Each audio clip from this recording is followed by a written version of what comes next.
Alam menyimpan rahasia yang melampaui imajinasi. Mari kita ungkap tiga makhluk dengan kemampuan luar biasa.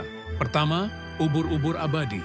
Saat terluka atau tua, ia bisa kembali ke tahap polip mudanya, memulai kembali siklus hidupnya. Iis penerpina benipuk kematian. Berikutnya axolotl, sang master regenerasi.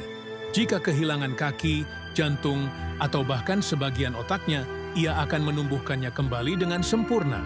Terakhir, udang pistol.